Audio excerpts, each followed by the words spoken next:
It was not pretty. It was not a thing of beauty, and it was not an offensive showcase. But you know what it was?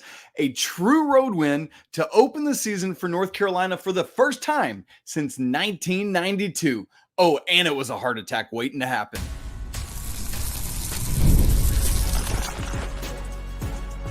You are Locked On Tar Heels, your daily podcast on the UNC Tar Heels. Part of the Locked On Podcast Network, your team every day. Hey there, what's up? It's now Friday, August 31st, 2024. Welcome into this live postcast edition of the Locked On Tar Heels podcast. It is 1 a.m. on the East Coast. Thanks to all you late night sickos for hanging out with me. I'm a night owl, and I know a bunch of you are too. So glad to dive in.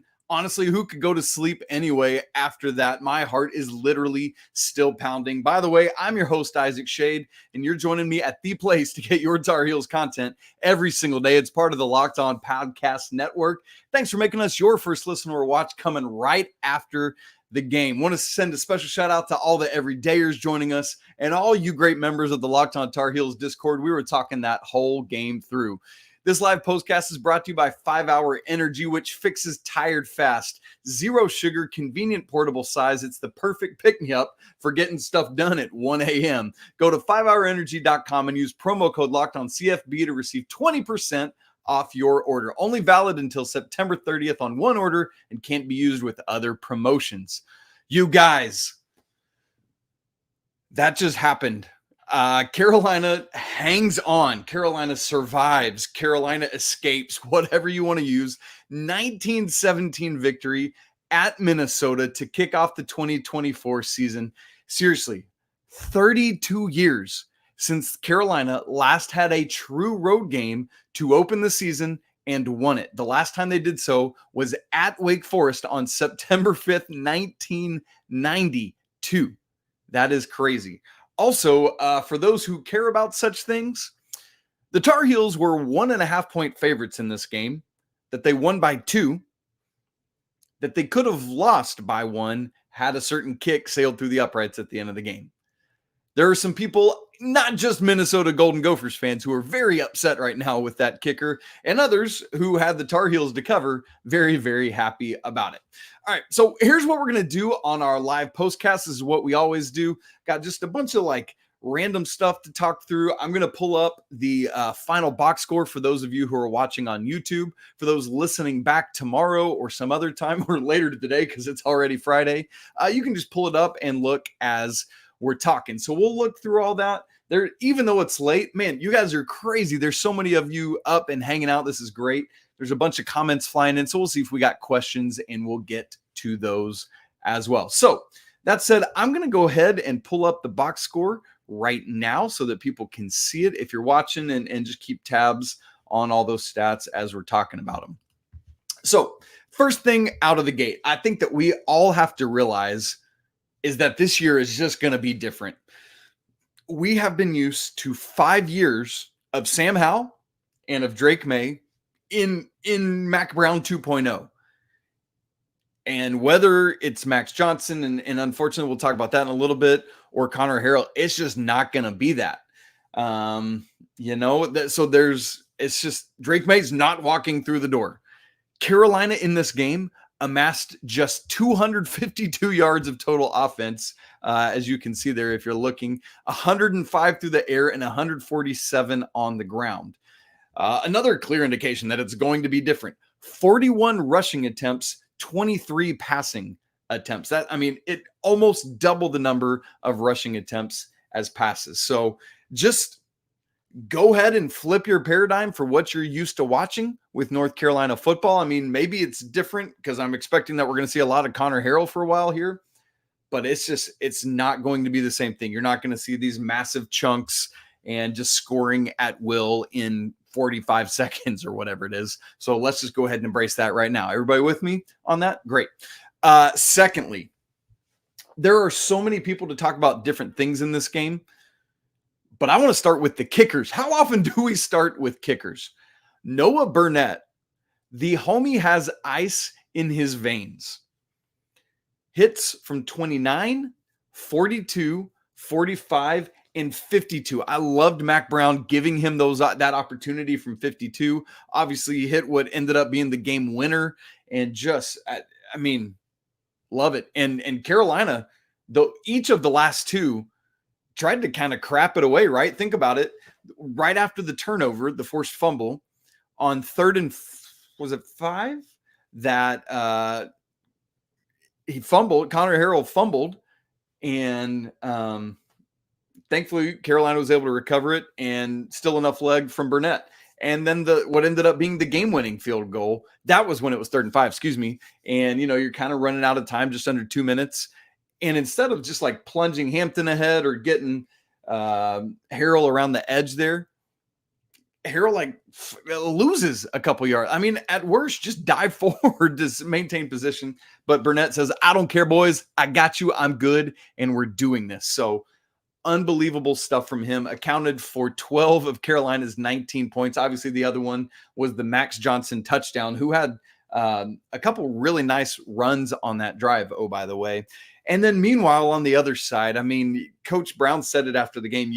While you love to win this, you hate that. You just hate it for that young man, Minnesota's kicker, who had that doink on Minnesota's first field goal attempt. I mean, that was like a little 27, I think. And then obviously, unfortunately for him, great for us, missed from 47 as the clock expired at the end of the game.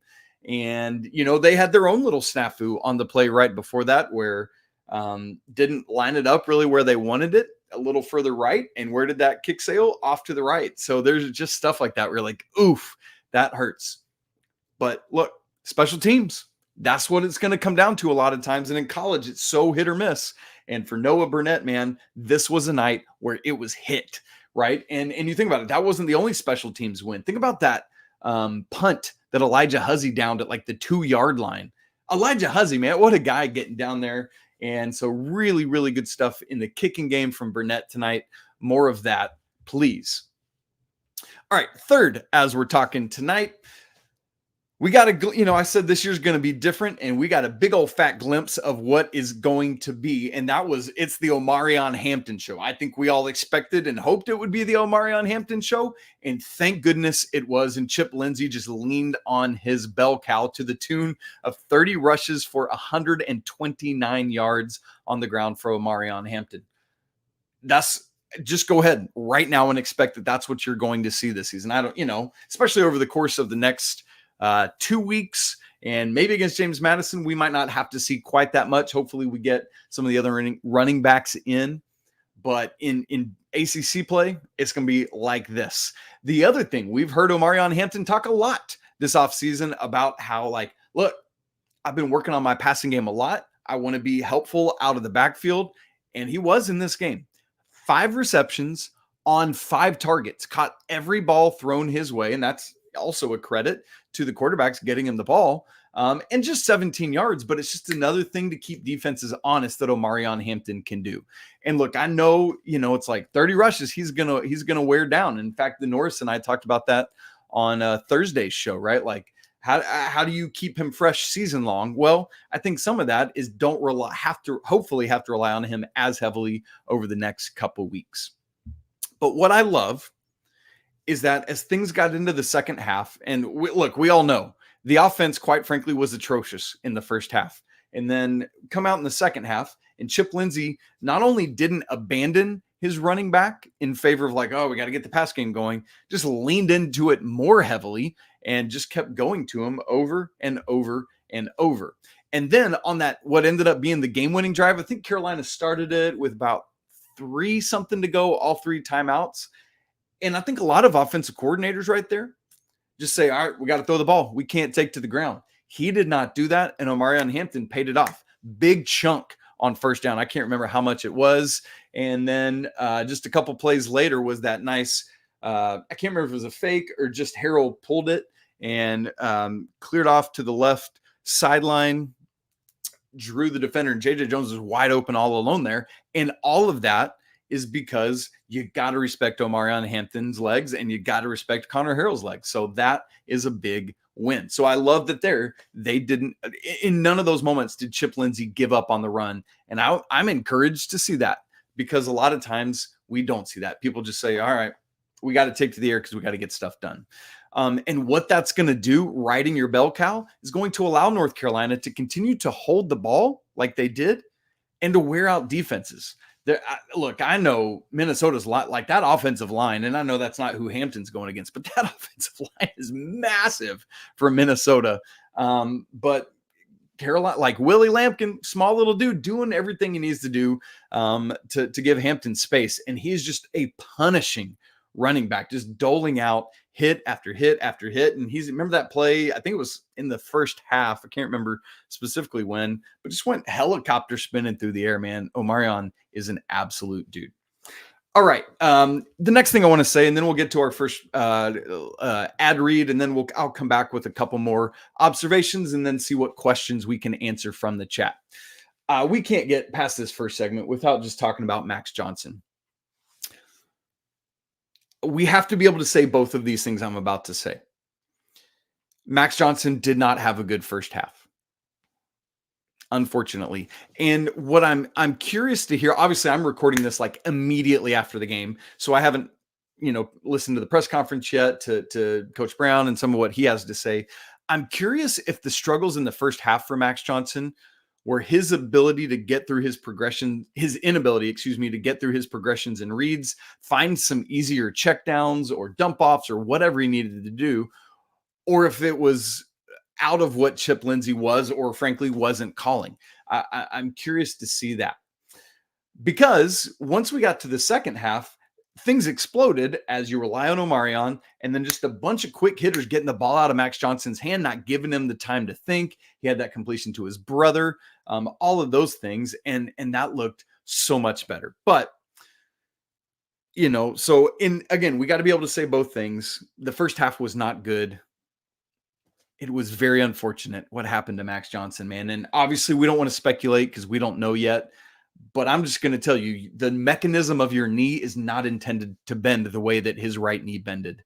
And so we'll wait to hear the official diagnosis, but you're thinking the exact same three letters that I'm thinking, right? And man, that just like watching the pain, man, I'm getting choked up thinking about it just as a father. Watching the pain, particularly on his mom's face, was just gut-wrenchingly painful.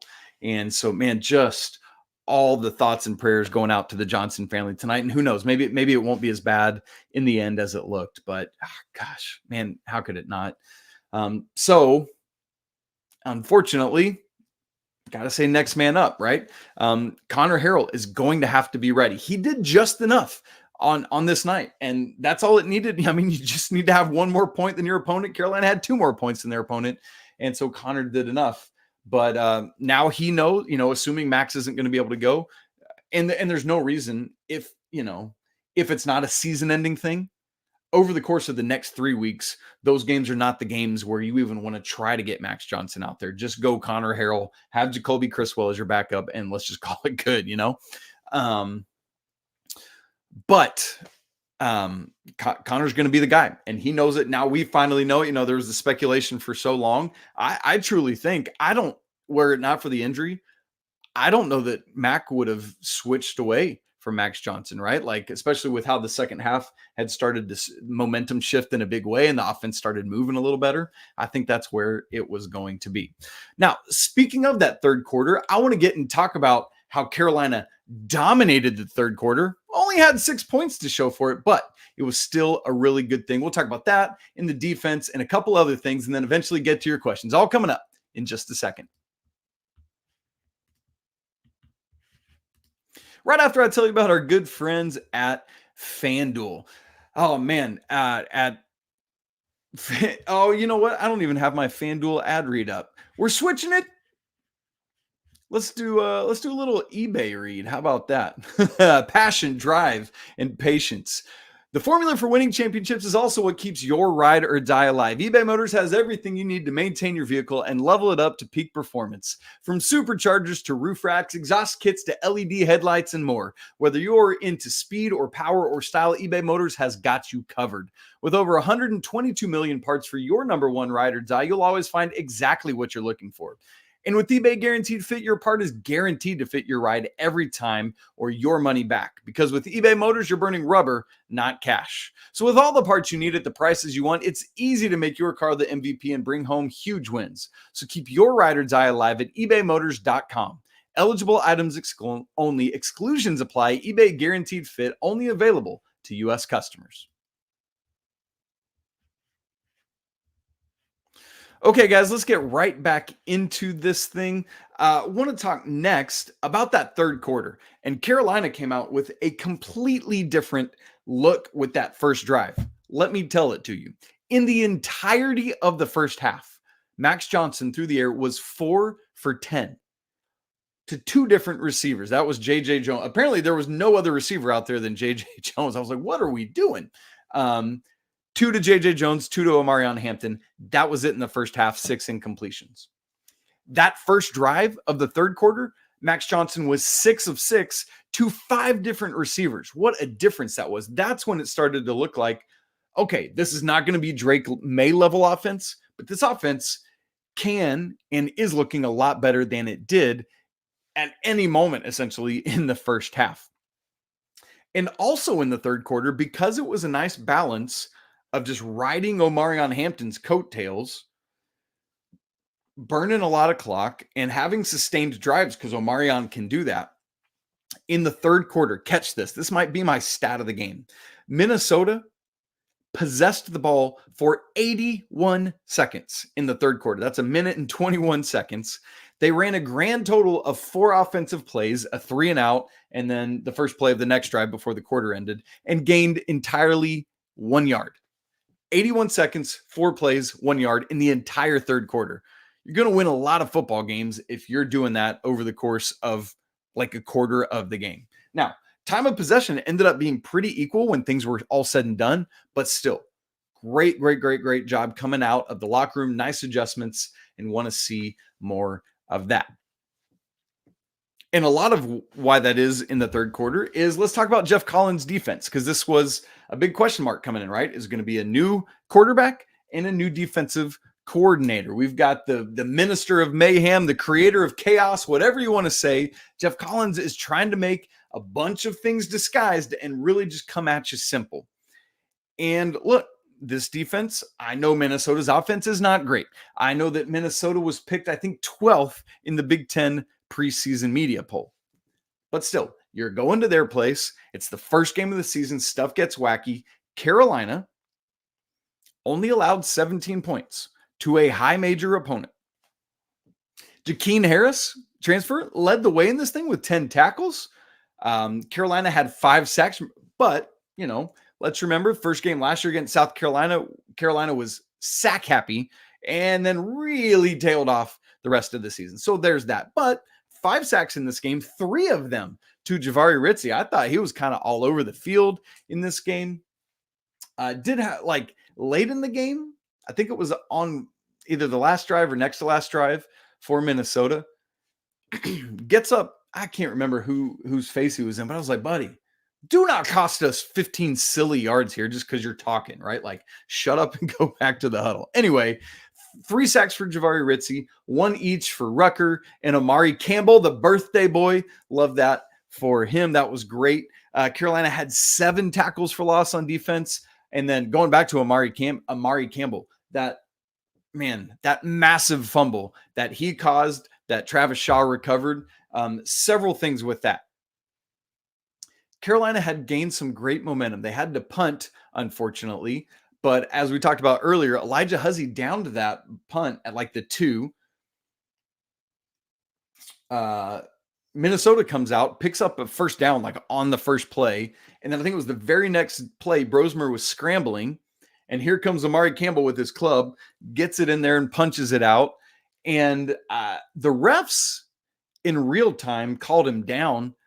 But it felt, I don't know about you watching. For me in real time, I was like, oh, that's out. That ball is moving, but clearly before his knee was down. And even Mike Pereira, the rules official was like, his knee was pretty, no, it wasn't. The thing was a foot off the ground and the ball's moving.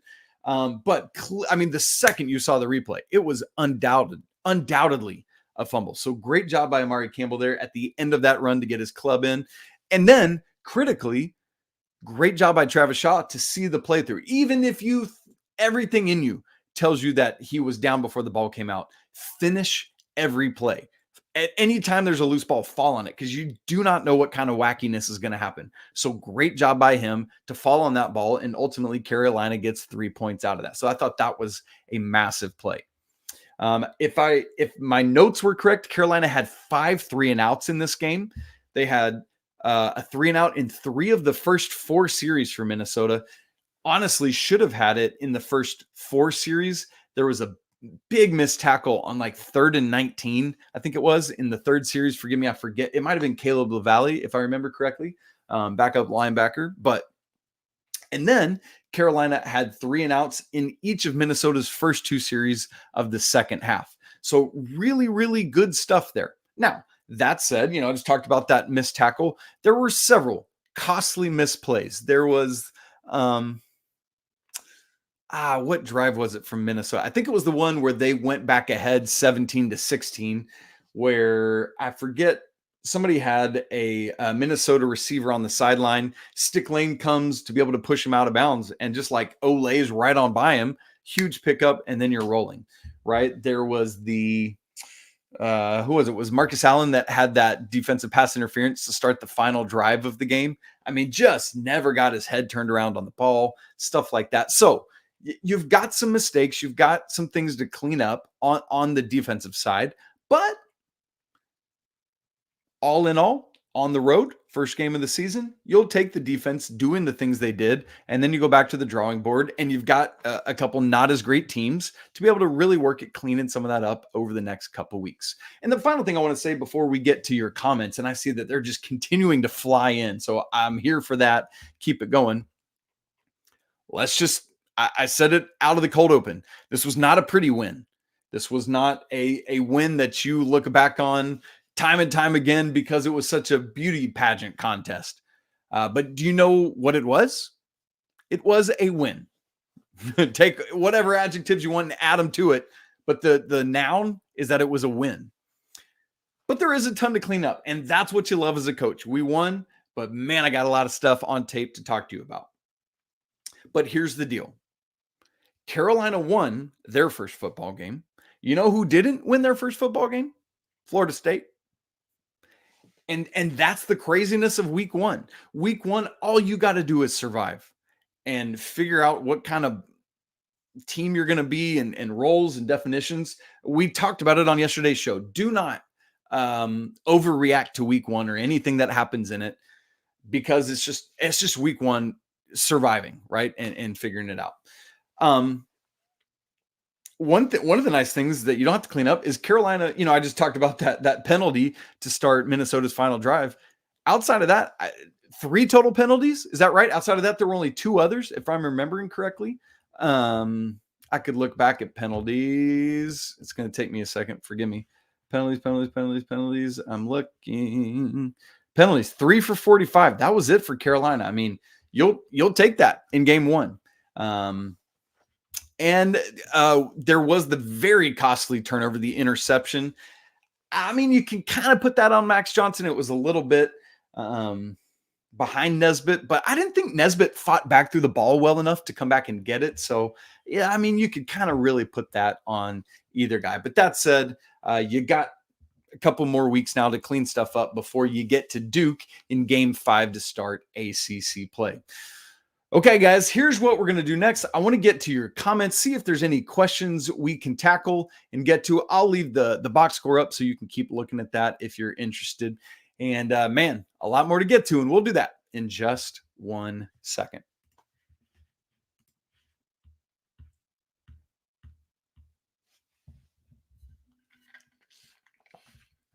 All right, I am looking at your comments now to see if we got some great questions. 400 Bones, we were talking about this in if you're not part of the Locked On Tar Heels Discord channel, man, you need to come in and check it out. It's the link for that's in the show notes. We'd love to have you, man. That chat was going off.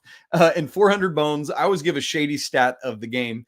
And 400 Bones says, shady stat of the game: Noah Burnett's 4 field goals matches Armando Bacot's 3-point field goals total for his final season to start the football season. So kind of funny thing there. But again, seriously, all the props, all the tea, all the flowers to our guy, Noah Burnette. Tony Dowd, what's up, Tony? Great to see you, brother. Tony says, and man, this is so true. This game had so many momentum swings. Just thankful we got the last one. And then there were two. And so Merdinger better step up his training. Yeah, that's true. So here's the thing. Tony's spot on with this. I cannot count the number of times in my notes. So like as the game goes on, basically what I do is just go my own play-by-play so I can make notes and I can type up. I'm just looking back through it. There's so many times in here that I put like, oh man, this is a big momentum swing, right? Like the LaValle missed tackle on 3rd and 19, the missed field, the doink that Minnesota had, the defensive holding that negated what could have been a fumble for Carolina at the end of the first quarter, just all these different things. And it was just like, oof, man, turning point after turning point after turning point. But shoo, man, and we talked about the field goal Carolina had when they kicked it to make 16 right after the fumble that Carolina got. I literally typed, "Be smart here, don't lose your 3 points." And then that was when Connor Harrell fumbled, but Carolina recovered and we still got the field goal. So just a lot of wild swings, Tony Dowd. You are absolutely right with that.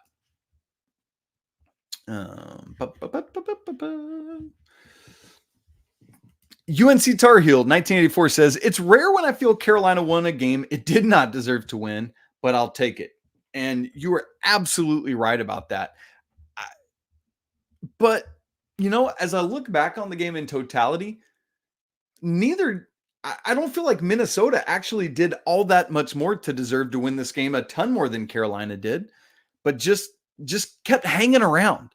And on the road, that's kind of what you got to do. You just got to hang around and do what you need to do. But I think the biggest thing is we will take it because you know what it is? It's a win. And you need 5 more wins to get to bowl eligibility, right? And so you just want to keep stacking a couple wins because there's some that didn't do that this week. Melissa Goodrich says that D looked a lot more aggressive. That's for sure. And I think you're spot on with that, Melissa. Here's the thing that Carolina just needs to do. We talked earlier about the simplification of it. And I think that's a big thing is just Carolina is really, really talented on the defensive side of the ball. And they just need to be unleashed to go and get wild and crazy. And that's what they were doing in this one. And so, man, we will absolutely take that. T-Man, what's up, T-Man? One of our good friends from the Discord says, under the radar player of the game should be Jahvaree Ritzie. He played great. Yes, 100% on that. We talked about that earlier, but man, you got to love that. Derek Murphy, what's up, Derek? Another one of our good buddies says, who's the starting QB going forward? Well, Derek, for me, I'm going to assume, based on what my eyes saw and what, just years and years and years of seeing injuries, that Max Johnson is done. I hope not, but it seems like he is. Now, it's going to be very interesting because you've got Connor Harrell and you've got Jacoby Criswell.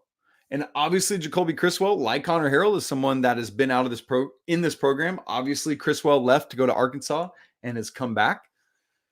But from everything Mac Brown told us 3 preseasons ago, it was Drake Maye and Jacoby Criswell right up to it. Now, was he playing games? I don't know. But I mean, if Criswell was legitimately locked in a battle with Drake that season, there is some regard in which I think they will take a long, hard look at Criswell to see if he can compete with Connor Harrell for that job. I think he will get the opportunity. So, Derek, that's not a crazy question to ask here. And I think we got to consider that there's a chance we might see Jacoby Criswell.